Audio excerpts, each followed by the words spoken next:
Informação especializada, influente e confiável. Podcast MIT Technology Review Brasil.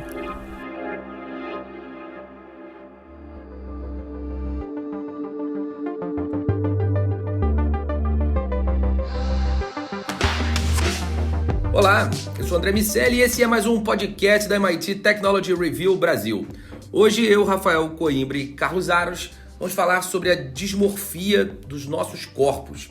Será que o metaverso vai ser o próximo lugar para essa dismorfia corporal online?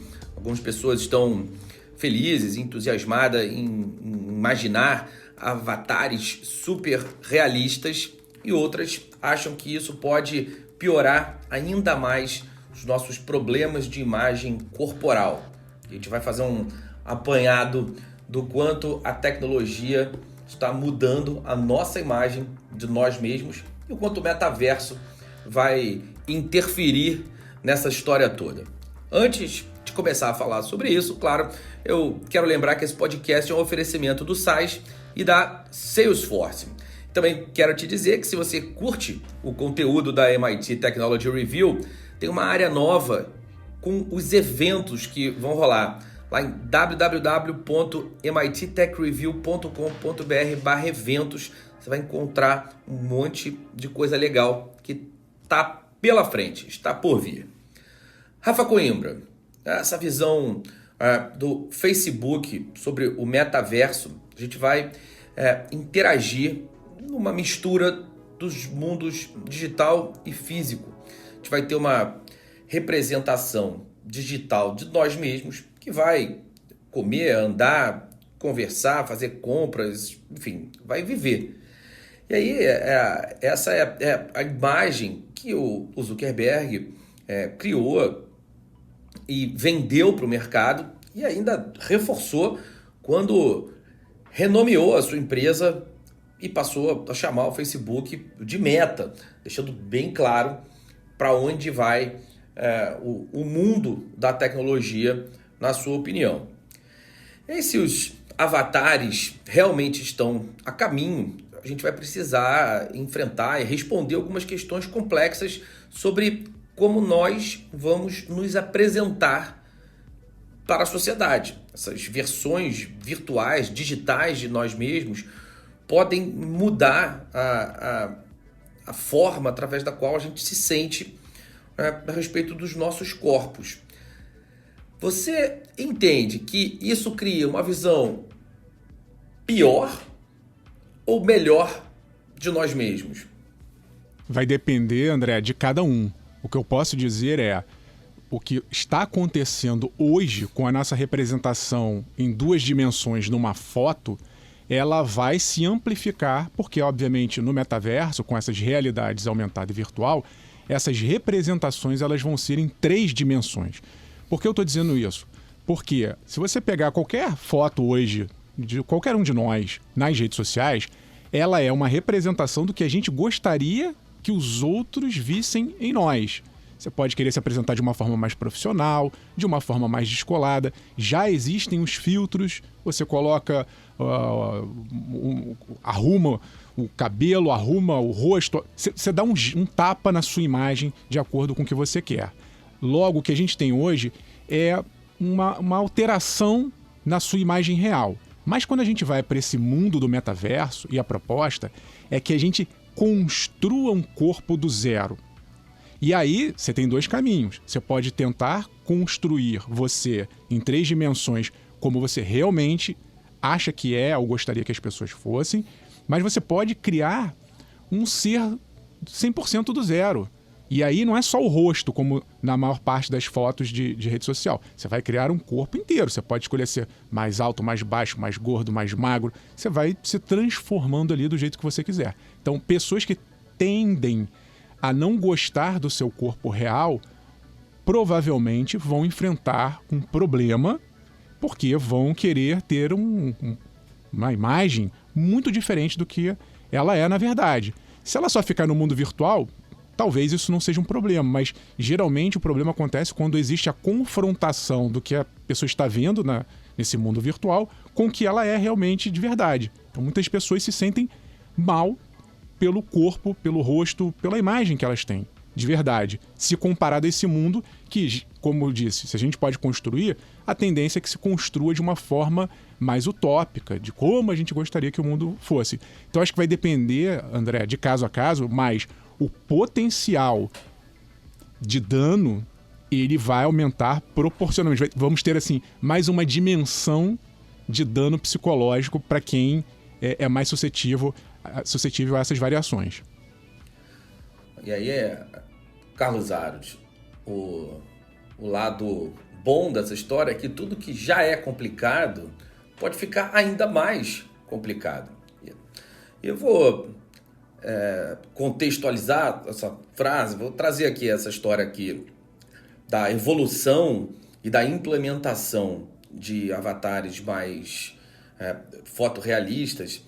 Existe a Reality Labs, que é um projeto dentro do braço de pesquisa de realidade virtual e aumentada da Meta, que está trabalhando ali para criar avatares chamados fotorrealistas. O Mark Zuckerberg destacou alguns dos avanços ali, que fez o grupo desenhar avatares ou apontar para o desenho de avatares mais humanos, com emoções mais claramente definidas e uma renderização mais precisa de pele e cabelo, que são dois desafios quando a gente fala de representação gráfica.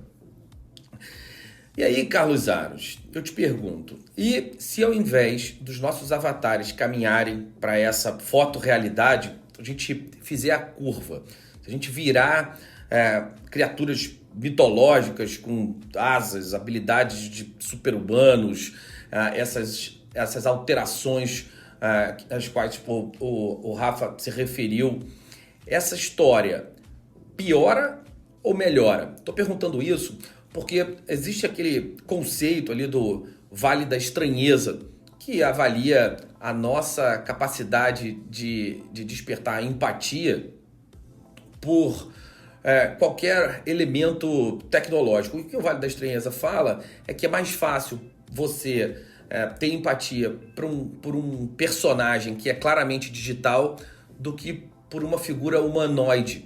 Um quase humano é mais estranho a nós do que algo que de fato não é humano.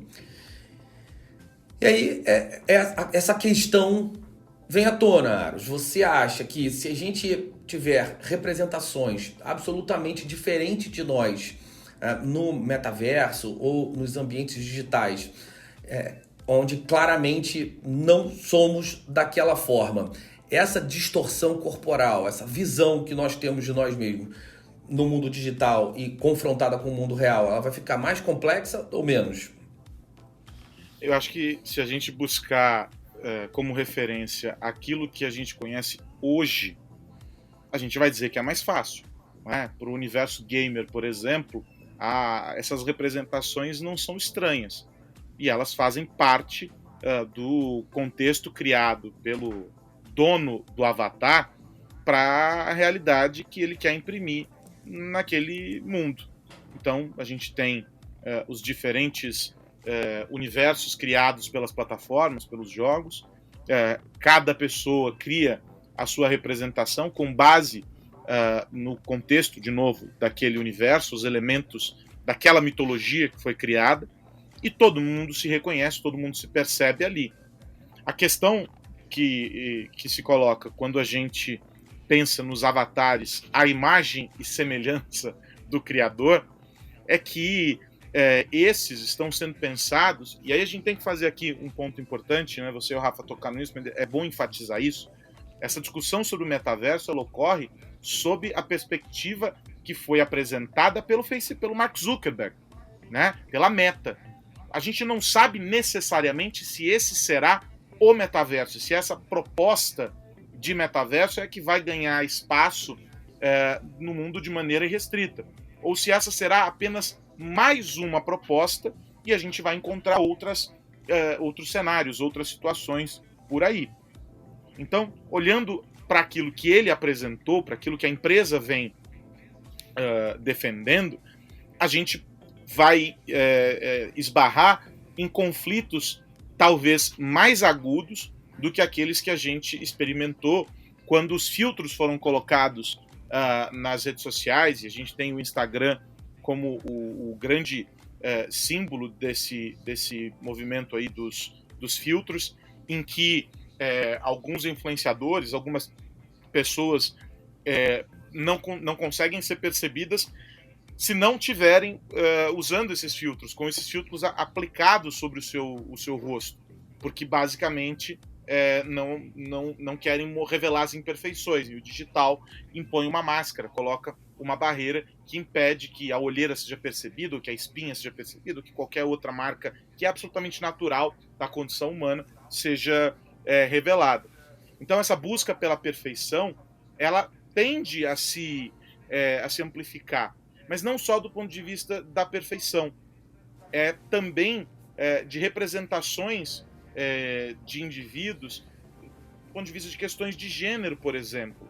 Há pessoas que se percebem e se apresentam de uma forma no mundo físico e que não conseguem encontrar paralelo em representações do mundo digital. Porque 1 mais 1 no mundo digital obrigatoriamente será 2. E no nosso plano físico, 1 mais 1 pode ser 3, pode ser 5, pode ser menos 8, não importa. Há muito mais dimensões na nossa vida cotidiana e na nossa realidade do que ainda o digital é capaz de conceber.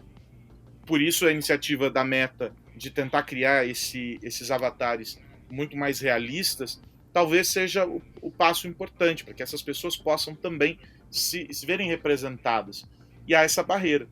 Agora, de todo modo, as pessoas encontram uma dificuldade enorme, para além dessa realidade dos avatares mitológicos e etc., elas encontram uma dificuldade grande nos avatares que buscam replicar a sua imagem, porque elas passam a se ver em uma terceira pessoa. E quando a gente se organiza para o mundo e escolhe o sapato, o cabelo, faz a barba, escolhe a armação do óculos, a roupa que vai usar, a gente não está se vendo em perspectiva. E o problema está justamente no fato de se ver em perspectiva, em que a gente começa a se olhar e a gente não se percebe, porque uma coisa é a realidade e outra coisa é o que a gente imagina ser a realidade. E quando está colocado na nossa frente em perspectiva, a gente se confronta com aquilo que nós imaginávamos ser, mas de fato não é. Essa é a grande dificuldade. E isso tudo vai ser potencializado, sem dúvida nenhuma. Mas eu acho que os mitológicos, André, eles têm um lugar no mundo. E não necessariamente esse lugar ele dá a dimensão do todo. Imagine uma reunião de trabalho feita em uma plataforma digital com um cara com uma armadura ou coisa do gênero. Seria, no mínimo, estranho. Ô Aros, eu concordo com você, mas eu vou dar aqui um relato pessoal. Porque você estava falando, né, das limitações. Eu acho que a gente vai caminhar para uma parte tecnológica que tem avançado muito, que vai fazer esses nossos avatares muito hiperrealistas, ou seja, a gente vai conseguir sim, em algum momento, ter uma reprodução instantânea do que nós somos, mas vou fazer aqui propaganda para os seres mitológicos. Eu tive uma experiência uma vez num jogo desses de realidade virtual com tecnologias ápticas, ou seja, eu estava com capacete, colete, luva, um fone com áudio espacial, um negócio assim mais fantástico que eu já experimentei em termos de realidade virtual. E eu ali me transformei num ser desses aí. Eu era meio um tigre dragão. E a minha experiência foi alucinante do ponto de vista de, no mundo virtual, você vai poder usar todos os seus 5 sentidos, mas extrapolando esses sentidos. A gente não tem, por exemplo, leis físicas. Eu prefiro muito mais voar do que andar. Então, se eu puder ser um ser alado, eu vou ser, eu não tenho a menor dúvida, porque a sensação é muito sensacional. Você se locomove de uma forma diferente, você fala, ouve, é tudo mais potencialmente viável, obviamente, do que no mundo físico. Então, eu concordo contigo, vai ser estranho uma reunião de trabalho onde você tem um unicórnio de um lado e um sapo falante do outro. Mas, para outras finalidades, essa potencialidade do metaverso, ela vai fazer com que a gente, eu vou aqui exagerar, mas que a gente até se vicie num mundo em que nós poderemos ser o que nós quisermos.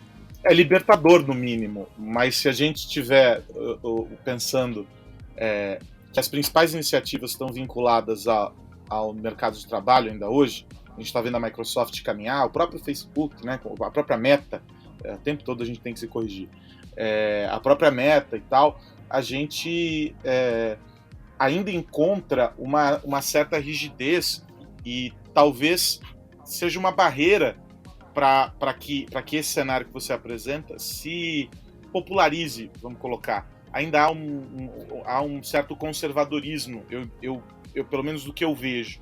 Não sei se essas experiências elas conseguem ser aplicadas de maneira ampla e restrita, sem causar esse choque, essa estranheza. E claro, é natural, vai causar. Mas eu fico pensando como a gente... Você é um cara que já está mergulhado nisso e tem uma cabeça já predisposta a compreender e a abraçar esse novo. Eu fico imaginando o quanto, com iniciativas como essa, a gente não vai distanciar ainda mais as realidades daqueles que não estão tão digitais assim, daqueles que já estão. A gente vai criar um abismo ainda maior. E aí, esse é um outro problema para além da dismorfia, claro, mas que a gente vai acentuar. Porque nem todo mundo vai conseguir perceber isso, perceber que essa fantasia que te fascina também pode ser aplicada para coisas práticas do cotidiano que você vai viver nessa conexão entre o digital e o real. Eu não sei se eu consegui me fazer claro nessa ideia.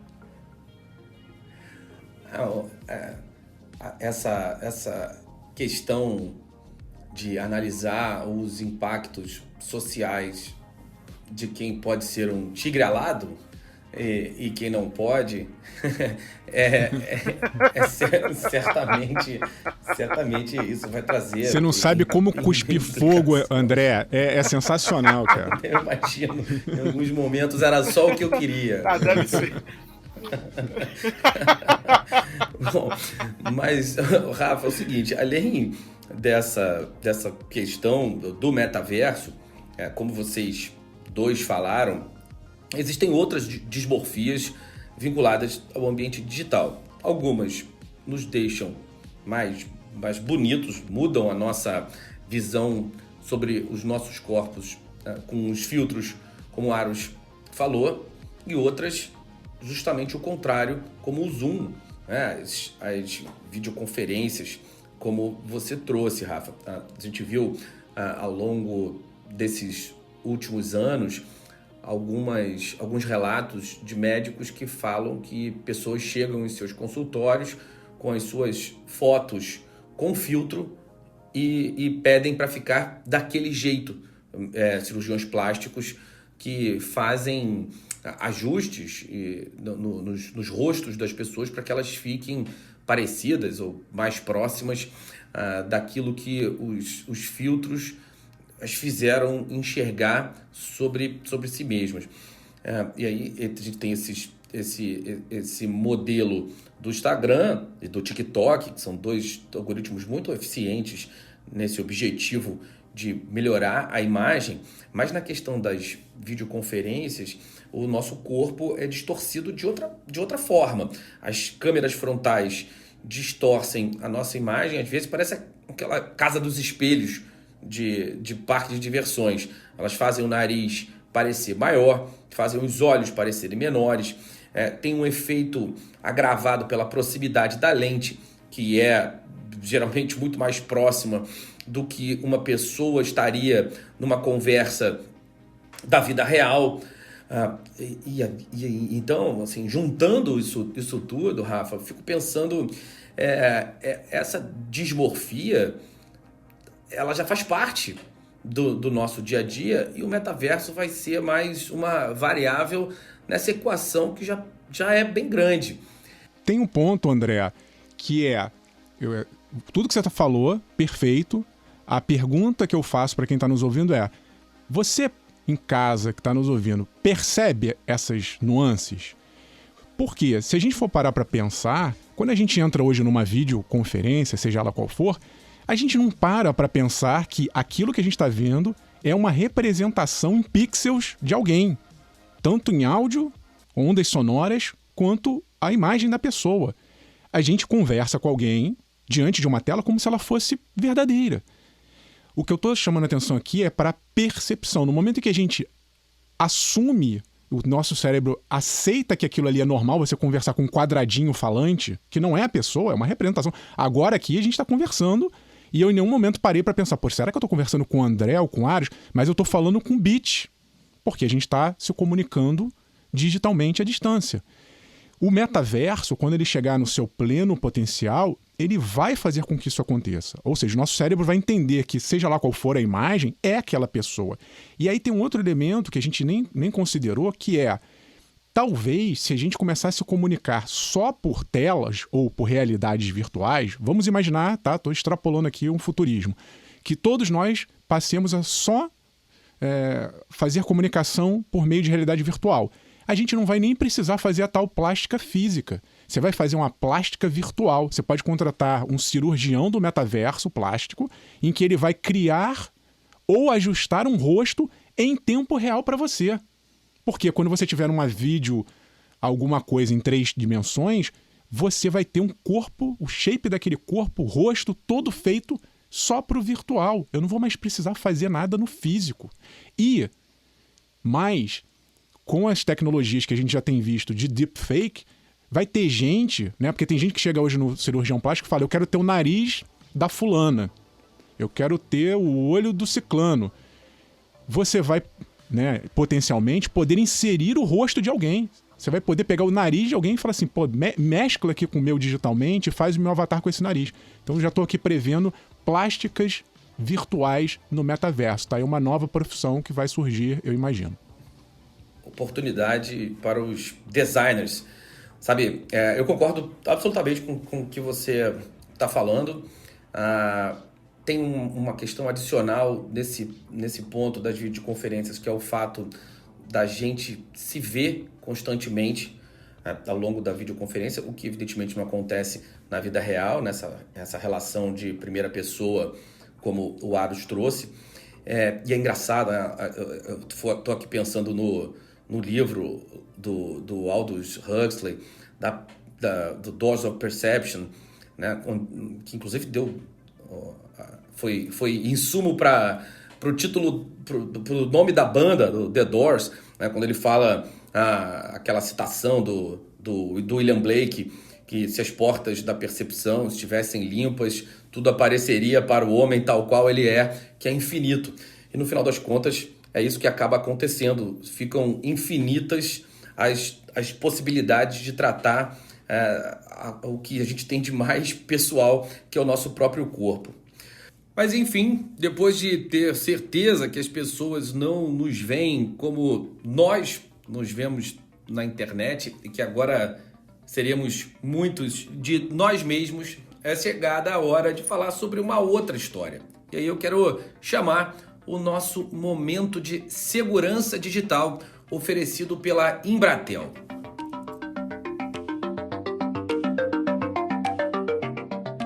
Momento Segurança Digital, apresentado por Embratel. Habilite sua empresa para o próximo nível. Vamos falar sobre segurança mais uma vez aqui na MIT Technology Review Brasil. Esse é aquele momento em que a gente vai refletir, tentar encontrar o caminho para que a segurança esteja inserida no contexto do negócio, não como uma unidade de serviço, mas como parte do DNA, ali dentro do negócio. E quando a gente fala sobre isso, pensar em como desenvolver aplicações, como criar produtos que sejam dentro já, na origem, lá na essência, no núcleo, seguros, é fundamental. Por isso, nesse papo aqui com o Mário Rachid, da Embratel, a gente vai tentar caminhar por essa ideia de que é possível, sim, desenvolver aplicações seguras sem que elas sejam interfaces pouco amigáveis ou que elas inviabilizem de alguma maneira o negócio. Rachid, bom falar contigo de novo e já quero começar perguntando o seguinte: nesse contexto aqui do desenvolvimento de aplicações, a gente não vai jogar fora tudo aquilo que a gente aprendeu sobre a experiência do usuário, sobre a interface ser uma interface amigável, sobre aquela aplicação poder escalar para atender às demandas do negócio. Não precisa, a gente consegue fazer tudo isso com segurança, né? Oi, Aros, sem dúvida nenhuma. A gente, no processo de segurança, tem que ser um processo quase que transparente para tudo isso que você comentou, né? Eu não posso deixar de atender bem meu cliente para ter um ambiente mais seguro, porque senão ninguém vai usar aquilo que nós montamos e você tem um ambiente super seguro que não vende ou que ninguém se interessa, não faz sentido nenhum, né? Então essas coisas têm que caminhar juntas. Hoje é super possível isso, você tem várias técnicas de segurança aí que a gente pode apresentar e apresenta para os nossos clientes hoje e que facilitam a vida dele, sem perder nenhum desses aspectos aí para o cliente, né? Customer Experience tem que ser tem que ter a sua relevância dentro do processo, assim como segurança, né? Eu não diria que uma coisa sobressai sobre a outra, não. Agora, quando a gente fala sobre esse equilíbrio, né, em que a gente quer que seja uma aplicação segura, a gente precisa que seja uma plataforma que viabilize a inovação, que viabilize, né, o negócio e aquilo que ele pretende colocar. O que entra nessa receita aí? Quais os ingredientes para essa composição ser o mais bem-sucedida possível, daquilo que vocês vêm trabalhando na experiência diária aí na Embratel? Então, na nossa experiência diária aqui com os nossos clientes, Aros, a gente vem trabalhando muito o conceito, eu já falei algumas vezes aqui, do Security by Design, ou seja, no momento em que eu vou pensar, que eu faço lá o meu protótipo para ver como é que funciona para o meu cliente, a experiência dele, como é que vai funcionar aquilo, eu já tenho que pensar na segurança, né? Ou seja, eu já tenho que pensar nisso junto para que eu possa construir a aplicação que seja melhor para o meu cliente e a mais segura para nós também. E até para ele, né? Porque no final das contas o meu cliente vai estar ali usando os dados, colocando os dados dele ou informações que são importantes para ele e que a gente precisa garantir, até por lei, que eles estejam protegidos. Então, a gente precisa fazer isso desde o início, precisa garantir em momento de construção, com treinamento e com a capacitação correta dos desenvolvedores, e também no momento em que eu testo, né? Hoje você tem uma etapa de teste que é não só o teste de usabilidade, mas o teste também de segurança, né? Eu coloco que a gente tem um time aqui de ethical hackers que faz um trabalho aí de análise de vulnerabilidade na aplicação antes que ela vá para o ar. Então, de novo, tem que ser um trabalho conjunto, contínuo, onde todas as partes são importantes e trazer disso o melhor resultado possível para a companhia, né? Agora, é importante também trazer a visão para quem assina o cheque de que não necessariamente, quando a gente coloca no pacote a segurança, a gente inviabiliza financeiramente o projeto, porque acabou essa história de que é tudo muito mais caro, né?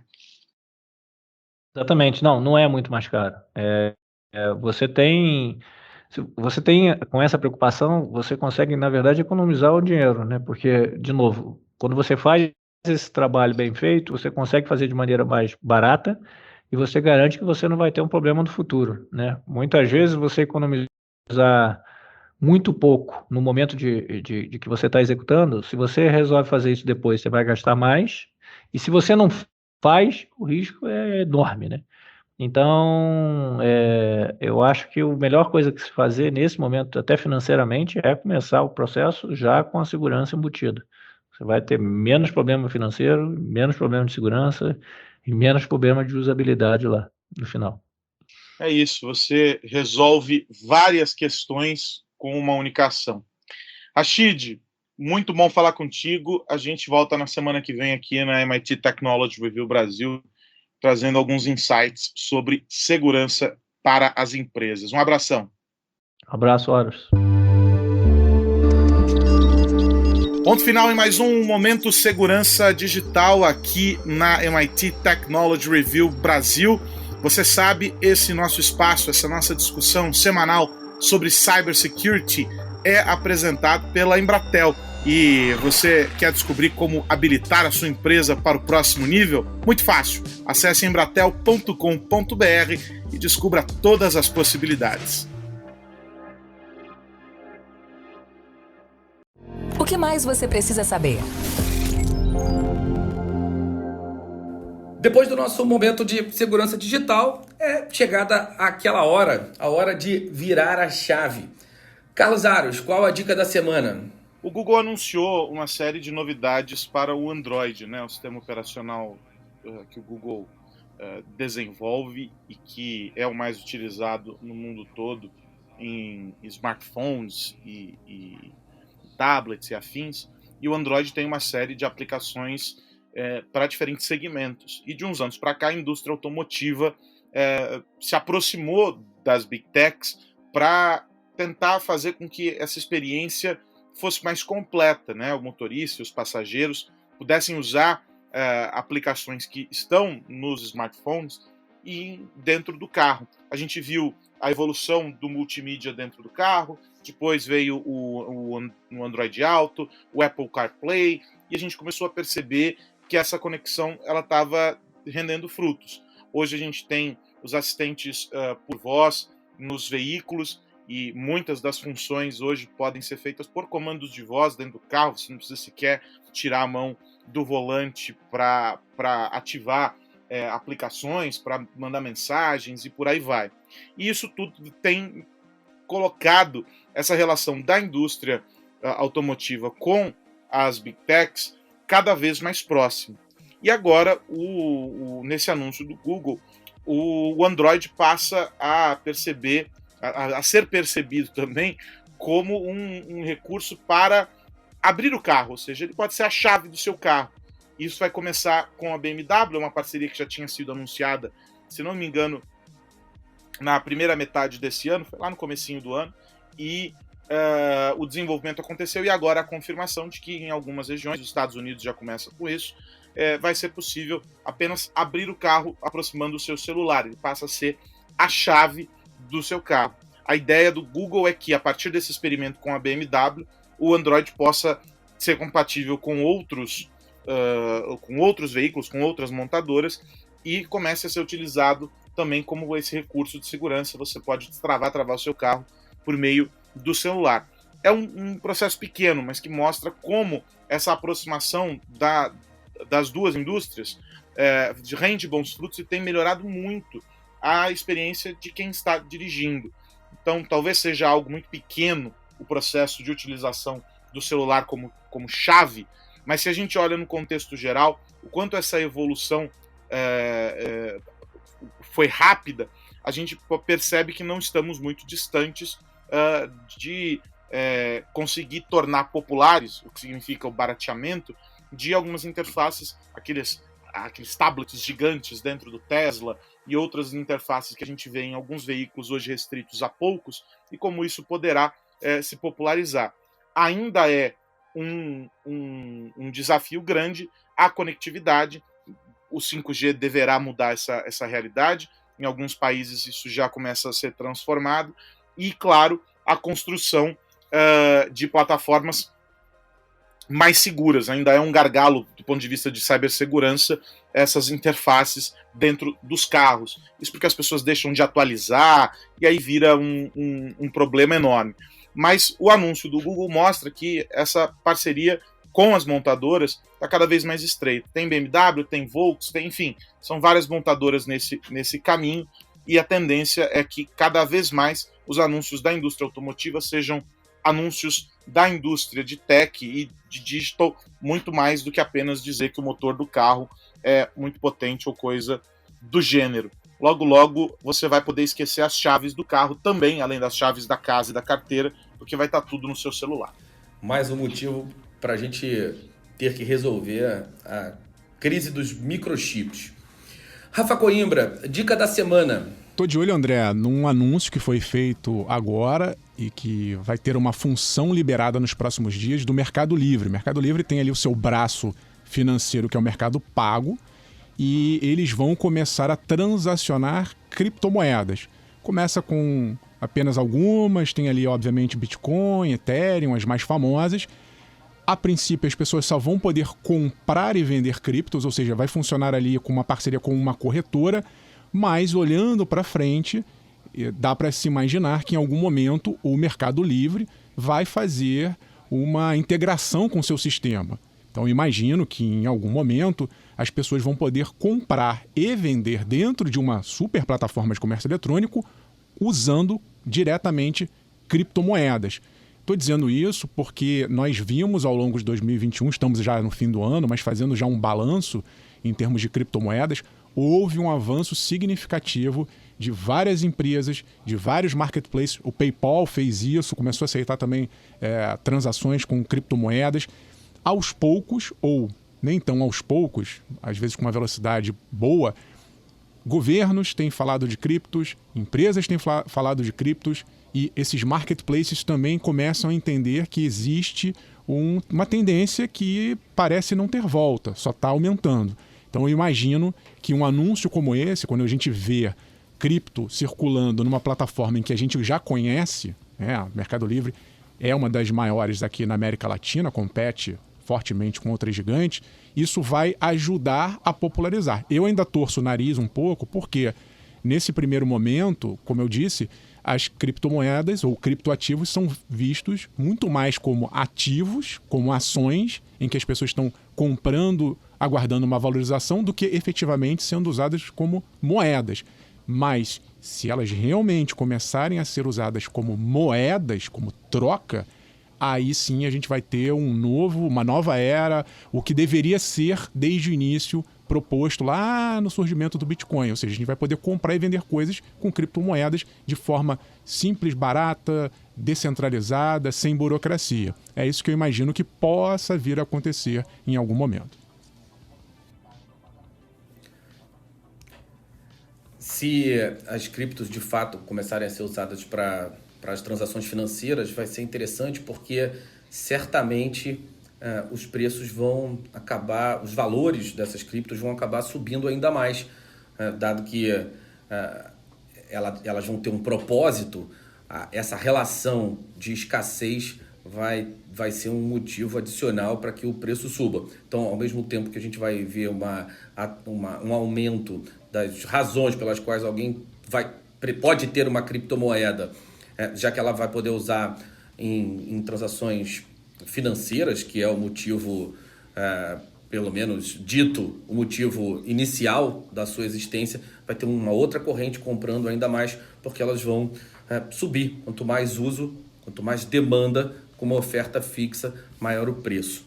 Meus amigos, antes da gente ir, eu quero relembrar que esse podcast é um oferecimento do SaaS e da Salesforce, e também quero te chamar para entrar para a nossa comunidade. Vai lá em www.mittechreview.com.br/cine, que com certeza vai ter um plano para você. Carlos Aros, até a semana que vem. Até a semana que vem. André Miceli, um abraço para você, para o Rafa e para todo mundo que nos acompanha. Rafa Coimbra, meu amigo, um grande abraço. Abraço, André Aros, e a todos que nos ouvem. Convido o pessoal a dar um pulo no nosso canal no YouTube. Se você está curtindo o nosso conteúdo em áudio, lá também tem áudio e vídeo. Abraço e até semana que vem. Meus amigos, semana que vem tem mais podcast da MIT Technology Review Brasil para a gente falar sobre tecnologia, negócios e sociedade. Um grande abraço para todo mundo. Tchau, tchau. Você ouviu o podcast MIT Technology Review Brasil, apresentado por Tech Institute.